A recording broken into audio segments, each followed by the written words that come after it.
Ya estamos de regreso en Mega Noticias Actualiza y vamos a profundizar en la entrevista exclusiva que tuvimos durante la jornada de ayer con Karina Oliva y que fue parte de un reportaje en profundidad que les mostramos en nuestro noticiero Mega Noticias Prime. Una entrevista que dura cerca de 1 hora, donde, José Luis, abordamos cada uno de los temas que ha surgido como cuestionamiento en relación a la rendición de gastos que hace en el CERVEL a propósito de sus campañas a gobernadora en primera y en segunda vuelta, y también, por supuesto, lo que ocurrió posteriormente cuando fue candidata al Senado. Claro, tú explicó desde el tema de los desayunos feministas, se supone un desayuno por 50 millones de pesos, hasta también...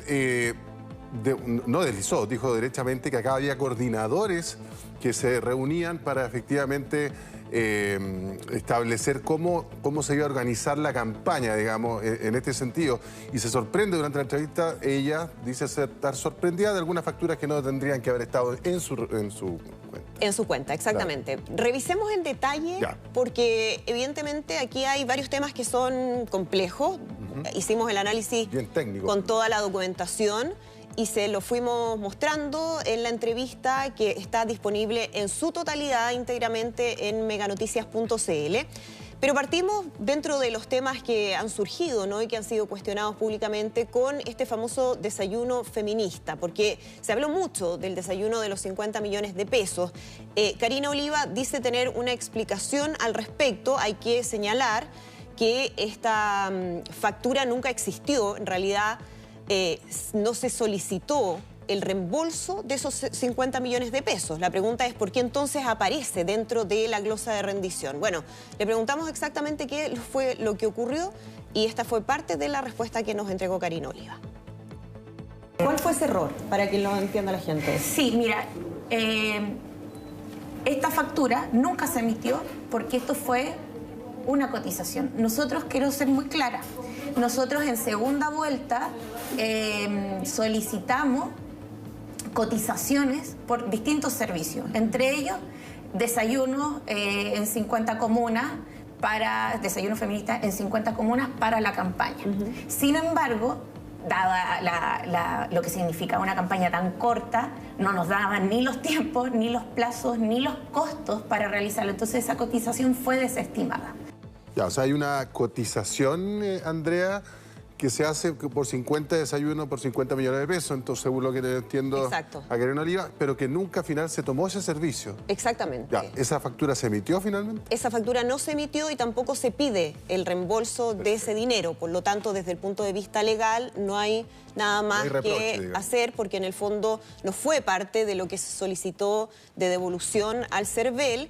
Ellos dicen que hubo un error administrativo en términos de haberlo escrito en la glosa, pero que nunca existió esa factura, por lo que eran en realidad 50 desayunos. Por eso, a todas luces, no calzaba la idea de un desayuno por 50 millones de pesos, considerando además las imágenes que había respecto a lo que realmente se había realizado. Ese fue uno de los temas en los que profundizó Karina Oliva.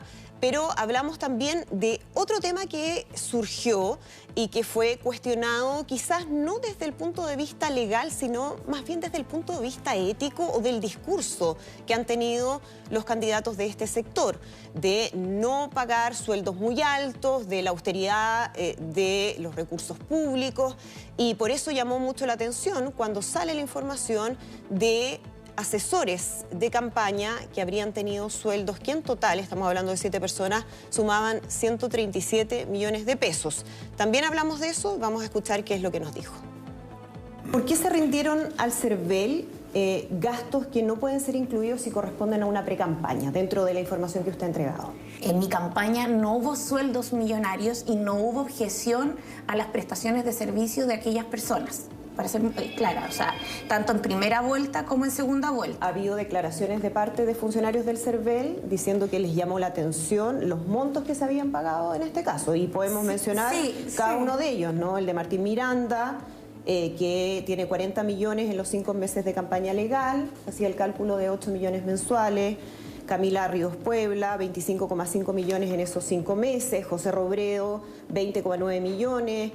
Jorge Ramírez, 16,2 millones. Jean Flores Quintana, 15 millones. Luis Romero, 10 millones en un solo mes de trabajo. Y Diego Corbalán, 10 millones, estimados en 2,5 millones de pesos mensuales. ¿A usted le parece que son sueldos demasiado altos? Primero hay que separar primera vuelta de segunda vuelta. No todos quienes estuvieron en primera vuelta estuvieron en segunda. Segundo, me parece también importante que aquí nadie recibió mensualmente una remuneración más por sobre lo que se había estipulado en el Frente Amplio, que era la mitad de la dieta parlamentaria. Es decir, nadie recibió ni los sueldos de un parlamentario, nadie recibió los sueldos de un directorio de empresa del Estado o incluso de algún rostro televisivo. Pero ¿cómo entendemos esos 8 millones mensuales entonces? Acá es que eso como división de 8 meses tiene que ver con 3 meses de campaña. A nadie se le pagó por periodo de pre-campaña. ¿Qué se ha confundido? Eso es importante aclararlo, Karina, porque usted en algún momento dijo, yo fui candidata, y lo tengo aquí textual, ¿no? Desde la primaria del 29 de noviembre, cuando a mí me declaran ganadora, por lo tanto yo pasé a ser la candidata desde ese momento, y se entendió que el trabajo de sus colaboradores había empezado a correr desde ese momento. Ya, y es que eso son dos cosas distintas. Yo, porque eso no lo establezco, yo lo establece la ley, incluso una resolución del Tribunal Calificador de Elecciones. Aquí hubo campaña de enero hasta marzo. Y la primera, mire, te lo quiero entregar, la primera circular del Servicio Electoral, en uno de esos apartados, cuando habla del financiamiento en la suspensión de campaña, establece que uno puede mantener la remuneración a los equipos, salvo en los brigadistas, porque está suspendido el periodo de propaganda electoral. Es decir, no puedo tener brigadistas desplegados. Sin embargo, aquí yo creo que faltó ser más exhaustiva a nuestro equipo, sobre todo el equipo de la administración de la campaña en primera vuelta, con este tema para que no hubiese confusión. Claro, ahí entran otros temas que uno puede verlo desde lo que tú planteabas en un comienzo, o sea, el tema ético, porque también aquí estamos hablando de gente, a ver, no sé, no es... Enrique Correa, por decirlo de alguna manera, un tipo con un bagaje político de 30 años que cobra un honorario, digamos, por una asesoría, y más encima siendo miembro del partido. No es una asesoría que yo contrato a una agencia de comunicación externa. O sea, la misma gente que está en mi partido, que estamos organizando la campaña y somos incumbentes en la campaña, dentro del partido, estoy cobrando igual honorarios bastante altos, por decirlo así, por preparar una candidata o trabajar por la candidata de mi partido. Exactamente. Es como que yo cobrara en mi casa por lavar los platos. No sé, te lo planteo así, una cosa así es el reparo. Claro, hay varios temas que ella argumenta o apela para poder tratar de explicar esto, aunque finalmente en la declaración más extendida, y ayer lo mostrábamos también, ella termina reconociendo que quizás, porque siempre lo dice así, hubiese sido mejor hacerlo de otra manera. Óptimo haber estado más al tanto de exactamente cuáles eran esos pagos. De todas maneras, llama la atención que ella no hubiese conocido de eso, o al menos así ella lo plantea, pero desde el punto de vista de la explicación que ella da es primero aclarar el tema de la precampaña, porque fue algo importante que surge cuando ella trata de explicar esto en una primera oportunidad, cuando sale esta información, y ella dice, pero no fueron estos meses que se están calculando para hacer el prorrateo en el fondo del sueldo, del pago que hubo, sino que fue más, porque yo fui candidata a partir de el momento en que ganó la elección primaria. Entonces ahí se entiende que ella estaba considerando el periodo de pre-campaña para esos pagos, lo que por supuesto no está dentro de la ley. No se puede considerar dentro del gasto esa pre-campaña. Ella dice que en realidad no hubo esos pagos por pre-campaña, que ella no lo supo explicar en ese momento. Esa es su versión, por supuesto. Pero que sí hubo entonces pagos durante el periodo extendido de campaña, que es lo que le permitía el CERVEL. No logramos llegar al detalle de cuánto fue exactamente lo que termina ganando cada uno de las personas que aparecen en esta lista y que yo le mencionaba en ese momento. Ella asegura que es menos de lo que se dijo, de lo que se publicó, y que en realidad tenía que ver con distintos tipos de servicio. Aún así, queda esa duda y ella termina reconociendo que hubiese sido ideal o que hubiese sido óptimo haber podido regular eso anticipadamente. Al estar más encima. Exacto, lo dice. Lo dice. Hay otro elemento dentro de toda la revisión que hizo el equipo de Mega Investiga, que fue muy exhaustiva, de cada uno de los proveedores que estuvo trabajando para la campaña de Karina Oliva, es decir, quienes prestaron servicios, y para ver cuáles habían sido esos servicios, cuánto habían cobrado por esos servicios y, lo más importante, si esos servicios se habían realizado. Porque sabemos, ¿no?, lo que ha ocurrido en casos de financiamiento ilegal de la política, de facturas o boletas ideológicamente falsas, y eso finalmente es lo que puede encender las alertas de que hay un problema grave, ¿no? Revisamos toda esa lista de proveedores que hemos obtenido y nos llamó la atención, o le llama la atención al equipo de Mega Investiga, un proveedor que se llama Miscelánea. ¿Por qué? Porque es un proveedor que presta servicios audiovisuales, y revisamos dentro de lo que ellos tenían en su registro que habían materiales para la campaña de René Naranjo, no de Karina Oliva, pero que aparecía dentro de la rendición de campaña de Karina Oliva. Claro. ¿Por qué? Porque no aparecía en la rendición de la campaña de René Naranjo y sí en la de Karina Oliva. ¿Qué es lo que pasó? Vamos a escuchar su explicación. ¿Le consta que hubo algún tipo de prestación, de grabación? Es más, nosotros declaramos que esa factura no correspondía a nuestra campaña. La declaramos al servicio electoral y fue sacada incluso de nuestra contabilidad. Porque... ¿Y cómo llega entonces a esa declaración? Porque, mira, cuando tú estás en... Esto es una respuesta muy técnica. Ya, pero tratemos de hacerla muy simple. Cuando tú declaras, la gente saca, eso lo que me explicó el contador y el administrador electoral, sacan los certificados de todas las facturas que están emitidas a mi nombre. Pero no te entrega la factura. Entonces ahí aparecía esta, pero la habían emitido, pero no corresponde a mi rendición. ¿Pero quién le emitió su nombre si no era para su campaña? Es que lo que te estoy explicando es que esta factura, hay un error del emisor de la factura. Porque no es... Y yo señalé que esa factura, y lo digo al servicio electoral, le responde al servicio electoral, es una factura que no corresponde a mi campaña. Pero es un error extraño igual, ¿no? Si usted no había tenido ningún tipo de trabajo con ellos, ¿por qué le emiten una factura a su nombre? Es que yo por eso pregúnteselo. No, usted no lo puede responder. No me lo recuerdo. Es que ni siquiera... Es más, cuando esta factura aparece, después nosotros le decimos servicio, aquí no es un servicio prestado a nosotros. Ese es un tema que no logra explicar Karina Oliva, y hasta el día de hoy estamos buscando la respuesta no solamente en la campaña de Karina Oliva, sino que también en la de René Naranjo y en el propio proveedor. En meganoticias.cl, Mega Investiga hizo una nota especial de este tema porque se abre un nuevo flanco, podríamos decir, respecto a lo que son estas rendiciones y los cuestionamientos que se ha hecho de algunos proveedores, porque en este caso no se logra acreditar, y ella misma lo dice, que haya habido un servicio de parte de esa empresa a su campaña. Y ella dice, no hubo. O sea, despeja que haya habido cualquier tipo de servicio.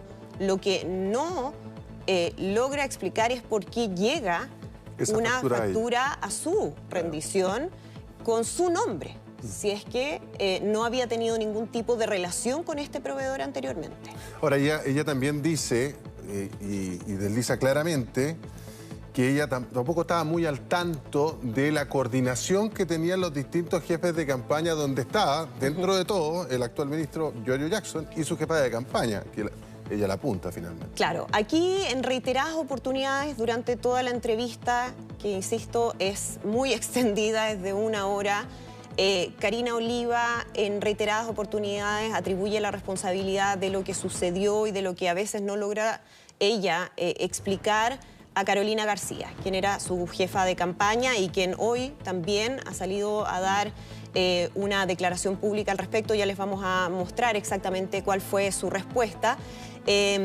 pero había un elemento dentro de todos estos que les estamos mencionando que, por supuesto, también había llamado mucho la atención. En algún momento surge la información que publica el diario La Tercera, y yo se lo cito tal como apareció, que en una carta que ella habría enviado al Tribunal Supremo del partido, ella dice que habría habido la intención de ingresar facturas que no eran de su campaña a su rendición.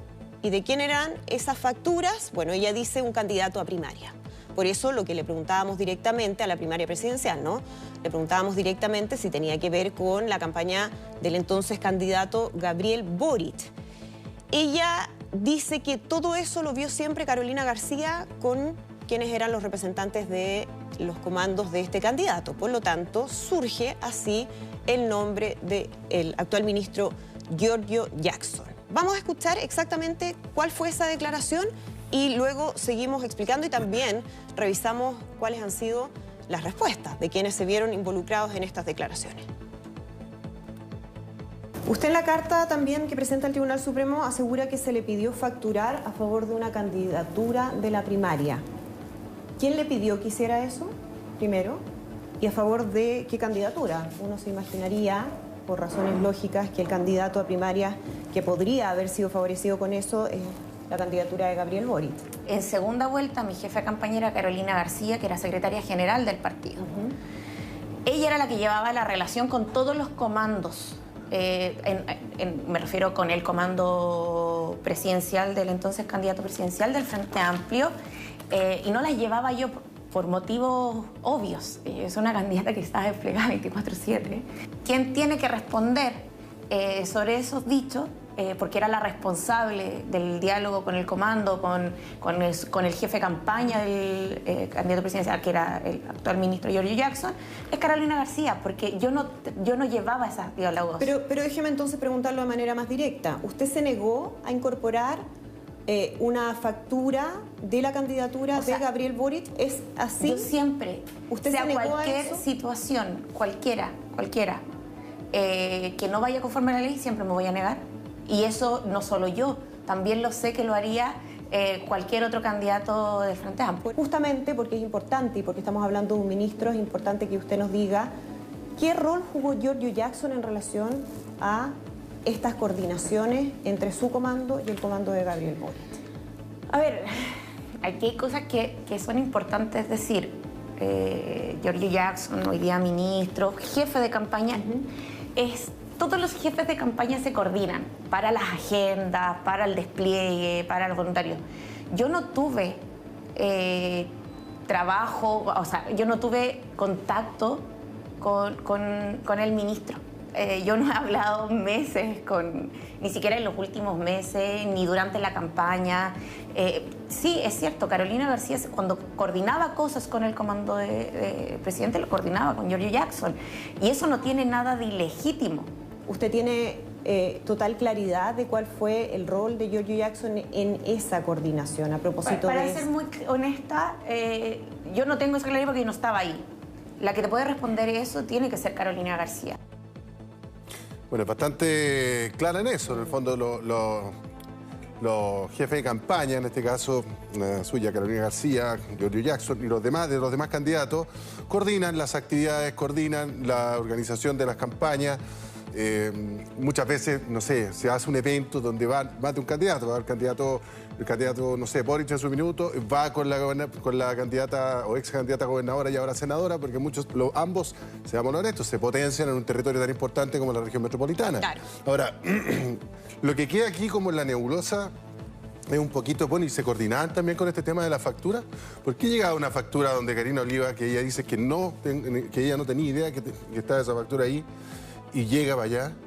¿Lo coordinaron ellos? Esa es la duda que deja planteada Karina Oliva. Exactamente, porque recordemos, esto surge de esa declaración que ella habría hecho. Ese documento no lo hemos podido obtener, por lo tanto no podemos dar fe exactamente de qué fue lo que ella dice en esa declaración.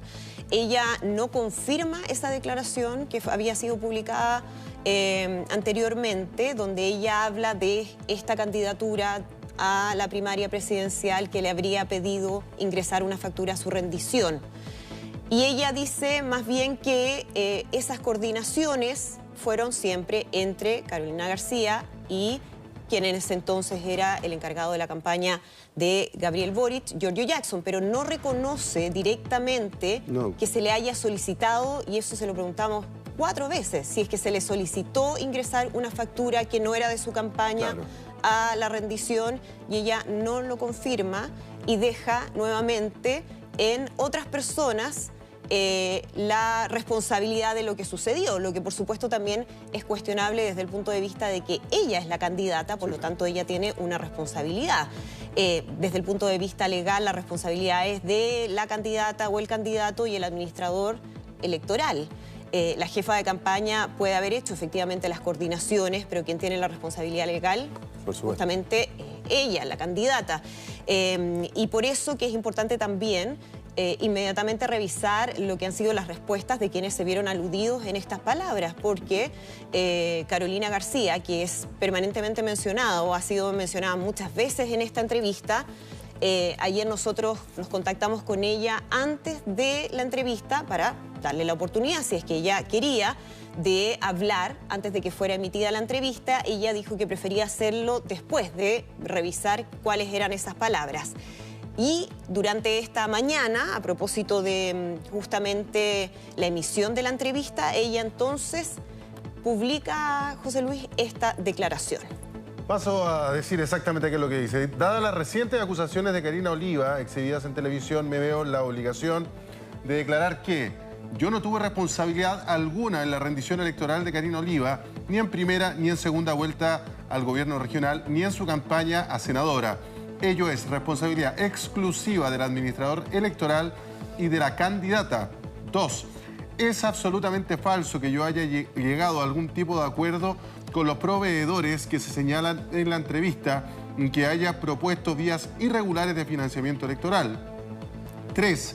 Si la ex candidata y su círculo continúan difundiendo acusaciones falsas e injuriosas, me veré obligada a evaluar acciones legales. Firma Carolina García Moya. Ahí está. Ahí está. Una de las aludidas entonces, Carolina García, a quien menciona en varias oportunidades Karina Oliva durante esta entrevista.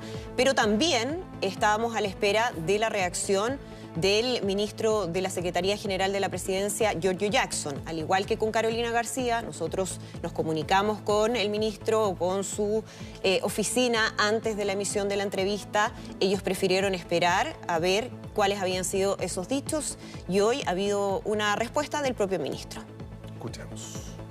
Absolutamente todas las facturas, toda la rendición de cuentas que nosotros tenemos, tanto de la primaria, de la primera vuelta, como la segunda vuelta de la candidatura de Gabriel Boric, están o ya fueron revisadas por el CERVEL y aprobadas, o están en el último trámite de terminar de ser aprobadas, y cualquier antecedente adicional nosotros felices de poder aportar todos los antecedentes para que esas investigaciones concluyan.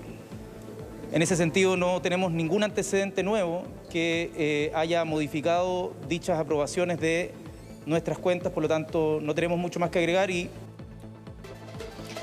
Bien, la entrevista íntegra a Karina Oliva está disponible en nuestro sitio web meganoticias.cl, donde aborda algunos de los temas que revisamos hoy, pero también otros. Habla de lo que pasó al interior del partido, de Comunes, también su relación con el presidente Gabriel Boric, una vez que surgen los primeros cuestionamientos respecto a su campaña y hay una reacción muy fuerte de parte del presidente 3 días antes de la elección que finalmente ella pierde a la senatorial en el marco de esa campaña. Así que ustedes pueden revisar todas esas declaraciones y además nos vamos a quedar muy atentos a lo que pueda ocurrir próximamente, porque Karina Oliva ya fue citada a declarar, que era algo que ella estaba esperando, dice, desde hace varios meses.